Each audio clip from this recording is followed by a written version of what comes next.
தனியா வந்தாலும் அங்க எப்படியாச்சும் மன்னிப்பு கேட்டு வந்து கொஞ்சம் சுயமரியாதை இழந்து மன்னிப்பு கேட்டுதான் நீங்க இது போடுவோம். எவ்வளவு கேவலம் இதெல்லாம் கலெக்ஷன் ஊறப்பட்ட பேட்ச் இருக்கு. நாலு பேரும் வரும்போது எனக்கு இதா இருக்கு. கண்டிப்பாண்ணா. அப்போ இது வந்து வேலை இல்ல, இது கேவலமான வேலை. இது வந்து வயசான காலத்துல ஏதோ ரொம்ப முடியாதவங்க சும்மா போயிட்டு சரி இருக்கான்னு வாங்கி கொடுக்குற வேலை. இது இந்த வயசுல செய்யலாமா? அது நான் ஏத்துக்கிற தப்பு தான். இந்த வேலை என் ஏஜுக்கு தப்பு தான். சரியா பரவாயில்ல. நான் என்ன சொல்றேன், இனிமே உன்ன மாதிரி இருக்க பசங்களை கூட வேலையை விட்டு கொண்டு போ. சரி செய்யாத. சரியா?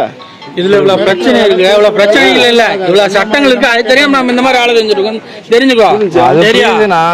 புரியுது புரியுது புரியுதுங்க. சரியா? ஒண்ணு பிரச்சனை. இப்ப நானா கலெக்ஷன் வரணும் இல்ல, இவங்க ஸ்டேட் பேங்கே கூட அவங்க என்னமோ பண்ணிடுற ஒரு வார்த்தை ஜிபேல இப்ப கட்டணும். அந்த டேட்டுக்கு கட்டினா ஸ்டேட் பேங்க் கட்ட சொல்லுங்க. இல்லையா எனக்கு ஒரு பிரச்சனை இல்லைங்க. அவங்க கட்டலனா இப்ப எனக்கு ஒரு பிரச்சனை இல்ல. தெரிஞ்சுக்க ஒரு சட்டம்